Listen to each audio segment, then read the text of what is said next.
Diabetes এমন একটি রোগ আমরা সবাই জানি, কিন্তু আবার জানি না। কেন বললাম এই কথাটা?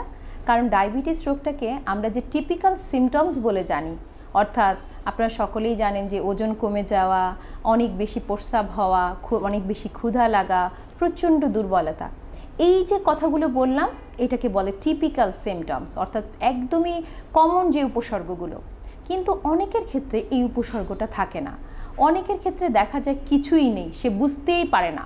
হয়তো একটু একটু মাথা ঘোরাচ্ছে, একটু ঝিমঝিম করে, মাথায় ব্যথা হচ্ছে, চোখে দেখতে একটু অসুবিধা হচ্ছে, কিংবা কোথাও হয়তো কেটে গেল, ভালো করে শুকাচ্ছে না, অথবা বডিতে ফাঙ্গাল ইনফেকশন হচ্ছে ফ্রিকোয়েন্টলি। মানে এই ধরনের কোনো ঘটনা যদি ঘটে থাকে, অনেকের ক্ষেত্রে ইভেন আমি যেটা দেখেছি যে কিছুই না, যেটা বললাম যে কনসিভ করার জন্য ট্রাই করছে, কিংবা দেখা গেল তার সেক্সুয়াল পারফরমেন্সের প্রবলেম হচ্ছে, তখন গিয়ে যখন টেস্ট করা হয় পাওয়া যায় যে তার ডায়াবেটিস। সো ডায়াবেটিসের লক্ষণ কিন্তু অনেক বিশদ এবং অনেক ক্ষেত্রে বোঝা যায় না। তাই আমাদেরকে বুঝতে হবে যে আমার কোনো রিস্ক ফ্যাক্টর আছে কিনা, অর্থাৎ আমার বয়সটা কত, আমি কি 45-এর উপরে কিনা, আমার ওজন কি প্রয়োজনের তুলনায় বেশি কিনা, ফ্যামিলিতে কারো ডায়াবেটিস আছে কিনা।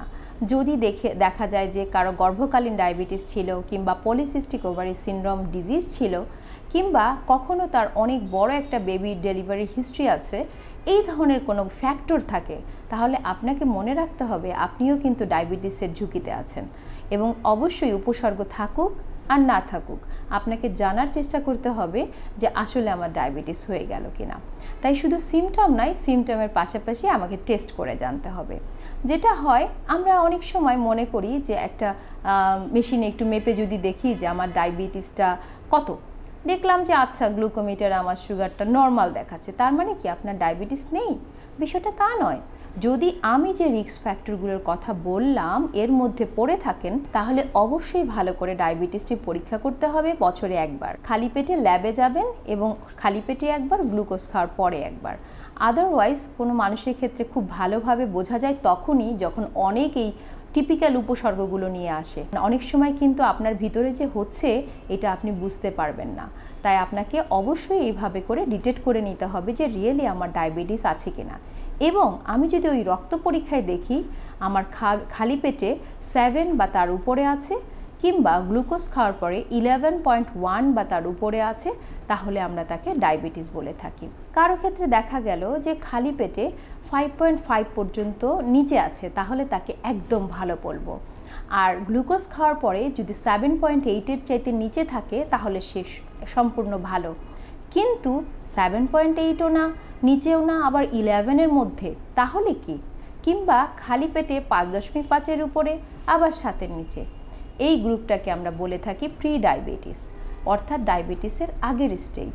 অর্থাৎ আপনার কোনো সিমটম থাকুক আর না থাকুক, ভবিষ্যতে কিন্তু এই স্টেজ থেকে আপনি খুব দ্রুত ডায়াবেটিসে রূপান্তর হয়ে যেতে পারেন।